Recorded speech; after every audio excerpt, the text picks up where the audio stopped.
Hello, I'm Chief Justice Ann Scott Timmer of the Arizona Supreme Court, and I'm glad to have this opportunity to tell you about the work Arizona's courts have been doing over the past year. The state of the Arizona Judiciary is my chance to report to you, to explain where we are making progress, where challenges remain, and how we are working to serve people in every part of our state. When my term as Chief Justice began in July 2024, we launched a 5-year strategic agenda called And Justice for All. It includes 5 goals and 94 initiatives, all centered on a simple promise: Arizona's courts should be fair, accessible, efficient, and faithful to the rule of law. 2 years into that work, I'm pleased to say we have made real progress. What I'll share today is only a small part of the story.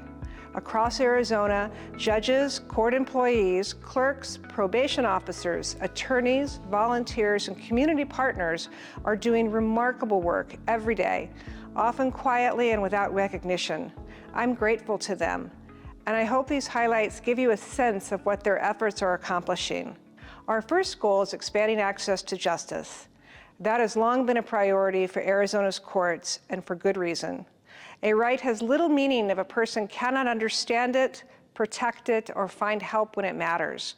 We want every Arizonan, regardless of income, background, or zip code, to have a fair opportunity to be heard and treated with dignity under the law. One way we are doing this is through the Community-Based Justice Worker Program. Authorized community justice workers and certified community justice advocates can provide limited legal help in civil matters involving domestic violence, evictions, public benefits, debt, unemployment, and consumer issues. We now have 24 authorized community justice workers serving through Arizona's 3 legal service organizations, and 23 certified community legal advocates working with 22 approved community organizations.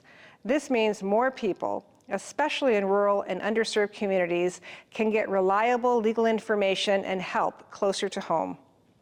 We also know that some of the best solutions come from the people who see barriers firsthand. That is why we created the Access to Justice Grant Program. It gives courts seed money to test practical ideas that make legal services and court access easier. In Coconino County, for example, grant funding helped place a justice pod in a remote community so residents can conduct court business without driving for hours. At least half of the grant funding supports projects with a significant technological component. For fiscal years 2026 and 2027, we received 19 applications and approved 12 projects in 9 counties, totaling more than $426,000. That level of interest tells me that our courts are eager to innovate when given the opportunity. Our second goal is maintaining public trust and confidence. That work has become more difficult and more important as inaccurate and misleading information about courts spreads quickly. Technology can help courts serve people better, and we have embraced it throughout the judiciary. But the same tools that connect us can also spread misinformation and disinformation. Our task force on public communication examined how we communicate and recommended new ways to give the public direct, dependable information about the courts. One result is the Arizona Supreme Court Newsroom. It explains court decisions and how they affect the law, highlights access to justice programs, and reports on court rules and other issues that matter to the public.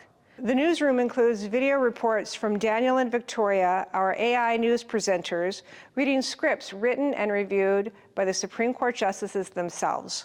It also features our latest news releases and Bench Talk AZ, a podcast where I sit down with guests for candid conversations about courts and the people they serve. Our partnership with the Arizona Bar Foundation has expanded that reach.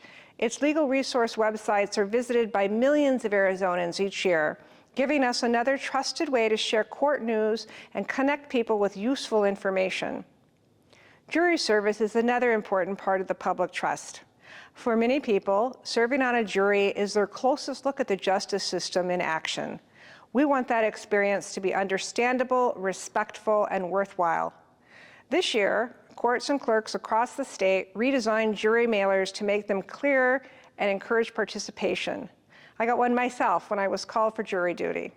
We also launched statewide text notifications so jurors can receive timely updates throughout their service. These may sound like modest changes, but they can make a meaningful difference in how people experience their courts. Our third goal is protecting children, families, and communities. Few responsibilities are more important, and several initiatives are helping us improve how these sensitive cases are handled. Through the Child and Parent Compliance Program, we ask people with direct experience in juvenile dependency court to tell us what is working and what needs improvement. We heard from judges, attorneys, children, parents, the Department of Child Safety, and volunteers with the court-appointed Special Advocate and Foster Care Review Board programs. Their perspectives are guiding our efforts to strengthen representation and improve outcomes for children and families. We also partnered with the Department of Child Safety to replace slow paper delivery with a secure electronic file sharing system. After a successful pilot in Maricopa County, the system is now operating statewide. Courts and attorneys receive critical documents sooner, allowing them to act more quickly when a child's safety and a family's future are at stake. We have also updated online training for probate and court investigators to reflect recent rule changes, and we are exploring whether approved county-developed courses and local instruction can play a larger role in the future.